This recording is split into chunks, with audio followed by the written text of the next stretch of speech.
பாளையங்கோட்டை மேல்பாதி தெற்கு பாளையம் ஊராட்சி ஒன்றிய நடுநிலைப் பள்ளியில் பள்ளி ஆண்டு விழா நடைபெற்றது. கடலூர் மாவட்டம் ஸ்ரீமுஷ்ணம் ஒன்றியத்திற்கு உட்பட்ட பாளையங்கோட்டை மேல்பாதி தெற்கு பாளையம் ஊராட்சி ஒன்றிய நடுநிலைப் பள்ளியில் பள்ளியின் ஆண்டு விழா ஸ்ரீமுஷ்ணம் வட்டார கல்வி அலுவலர் இந்திரா தலைமையில் நடைபெற்றது. பட்டதாரி ஆசிரியர் வாசுதேவன் அனைவரையும் வரவேற்புரை வழங்கினார். பெற்றோர் ஆசிரியர் கழக தலைவர் குழந்தைவேலு, பள்ளி மேலாண்மை குழு தலைவர் மேகலா மற்றும் முன்னாள் ஊராட்சி மன்ற தலைவர்கள் புருஷோத்தமன், வைத்தியநாத சுவாமி, வினிதா, முருகன் ஆகியோர் முன்னிலை வகித்து பரிசளித்து பாராட்டுரை வழங்கினர். ஸ்ரீமுஷ்ணம் வட்டார வளர்ச்சி அலுவலர்கள் செந்தில் முருகன், வீரங்கன், சோழதரம் காவல்துறை உதவி ஆய்வாளர் சையத் அப்சல், பாளையங்கோட்டை உதவி மின் பொறியாளர் வேல்முருகன், ஸ்ரீமுஷ்ணம் உதவி பொறியாளர் அனுஷா தேவி, பாளையங்கோட்டை மேல்பாதி கிராம நிர்வாக அலுவலர் மதன், ஸ்ரீமுஷ்ணம் வட்டார மேற்பார்வையாளர் குணசேகரன், முன்னாள் ஒன்றிய குழு உறுப்பினர் ரவிகாந்த் ஆகியோர் சிறப்பு விருந்தினர்களாக கலந்து கொண்டு வாழ்த்துரை வழங்கினர்.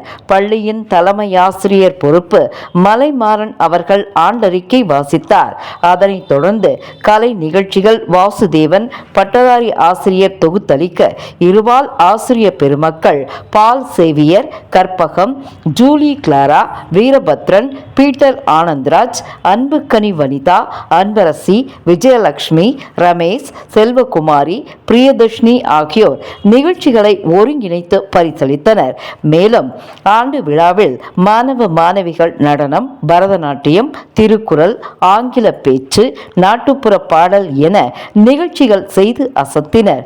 சத்துணவு மைய பொறுப்பாளர் மற்றும் பணியாளர்கள் காலை உணவு திட்ட பொறுப்பாளர் மற்றும் பணியாளர்கள், அங்கன்வாடி மைய பொறுப்பாளர் மற்றும் பணியாளர்கள், இல்லம் தேடி கல்வி தன்னார்வலர்கள், பள்ளி மேலாண்மை குழு தலைவர் மற்றும் உறுப்பினர்கள், முன்னாள் மாணவ மாணவிகள், பெற்றோர்கள், ஊர் பொதுமக்கள் அனைவரும் கலந்து கொண்டு ஆண்டு விழா சிறப்பாக நடைபெற அத்தனை உதவிகளையும் செய்து சிறப்பு செய்தனர். இறுதியாக ஆசிரியர் பீட்டர் ஆனந்த்ராஜ் நன்றியுரை வழங்கினார். நாட்டு பண்ணுடன் விழா இனிதே நிறைவு பெற்றது. ஸ்ரீமுஷ்ணம் தாலுகா செய்தியாளர் கார்த்திக்.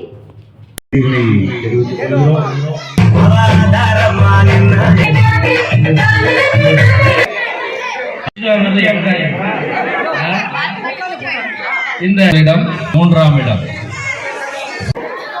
மேடைக்கு அன்போடு கேட்டுக்கொள்கிறோம்.